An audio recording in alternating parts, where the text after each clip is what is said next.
अरबाजला captain बनवायचं म्हटल्यावर निक्कीची लगेच अक्कल पाजत असते किंवा तिला डोक्यामध्ये तिचं चक्र चालू होतात की काय वागलं पाहिजे, कसं केलं पाहिजे. त्यामुळे ती इकडे सगळ्यांना शांतपणा शिकवत असते. असंच काही डिस्कशन इकडे चालू आहे. निक्की इकडे सांगते की बघा ना, बिग बॉसने आपला गॅससुद्धा बंद केला, कारण आपण पर्पजली झोपलो किंवा काही वेळा चुकून डोळा लागला तर या गोष्टी आहेत ना, त्या नाही झाल्या पाहिजेत.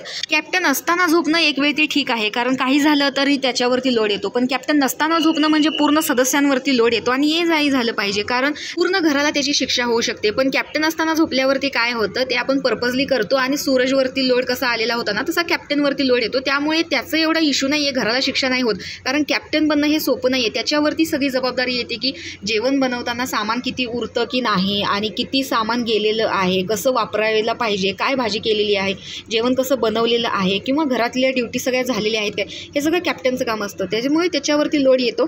कॅप्टन नसताना खूप जबाबदारी असते. पण हेच रोल निक्कीने वर्षाताई असताना ब्रेक केलेले होते आणि ती इकडे शांतपणा शिकवताना दिसते. तर धनंजय म्हणतो म्हणजे कॅप्टन असताना सगळं चालतं, तर याच्यावरती निक्की म्हणते हो चालतं. तर अशा प्रकारे अरबाजला आता कॅप्टन बनवायचं आहे म्हणून ही इकडे रूल शिकवताना दिसते. तर तुम्हाला काय वाटतं हे कमेंट बॉक्समध्ये नक्की सांगा. अशाच बिग बॉसच्या नवनवीन अपडेट्स पाहण्यासाठी आपल्या चॅनलला सबस्क्राईब करा. तोपर्यंत बाय.